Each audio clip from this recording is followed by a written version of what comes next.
Ayan, for today's video mga idol ay ipakita ko po sa inyo kung paano manggamot ang ating mga katutubo. Ayan, at isang matandang katutubo ay meron siyang ginagamot na isa ring katutubong lalaki.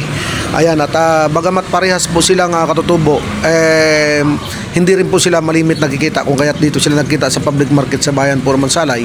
Kung kaya po itong lalaking katutubo ito na meron po siyang naramdaman, agad po siyang lumapit at nagpagamot sa ating isang albularyong katutubo nito mga idol. At talaga yun, may tinatawag po ito at parang may tinatawag siya at gusto niyang tinatawag niya upang gamitin sa panggagamot yung kanyang siguro po ito yung mahika o kung ano man, hindi natin alam mga idol. Ayan, at talagang meron siyang inihipo sa mga parte ng katawan ng matandang ito. At may parang tinanggal siya mga idol.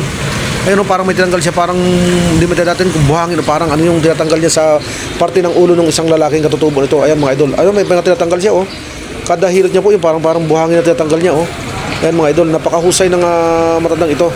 Siguro po mga idol, marami na po itong napagaling at marami na itong nagamot na mga katutubo. Ayan, talagang napakahusay niyang albularyo mga idol. At talagang itong lalaki pong ito, malimit ito pumunta dito, itong ginagamot niya mga idol. Ay siguro ngayon lang po niya nakita itong albularyong ito at kaya dito po siya nakapagpagamot. Ayan, medyo maedad na rin po itong albularyo na sa mga siguro po sa aking hindi ako magkakamali, mga nasa 70 na. At itong ginagamot niya po sa mga 60 na mga idol. Ayan, napakahusay. At dito mayroon siyang hinihipo sa parte ng ulo. At ayan, talagang napakahusay ng albularyong ito mga idol. Sa nakita ko, ayan, may binubulong siya.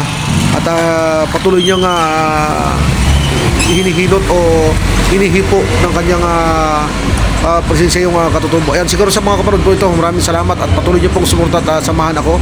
So sa mga kapanood po ito, pakipollow, like and share po ng video ito pang mga idol.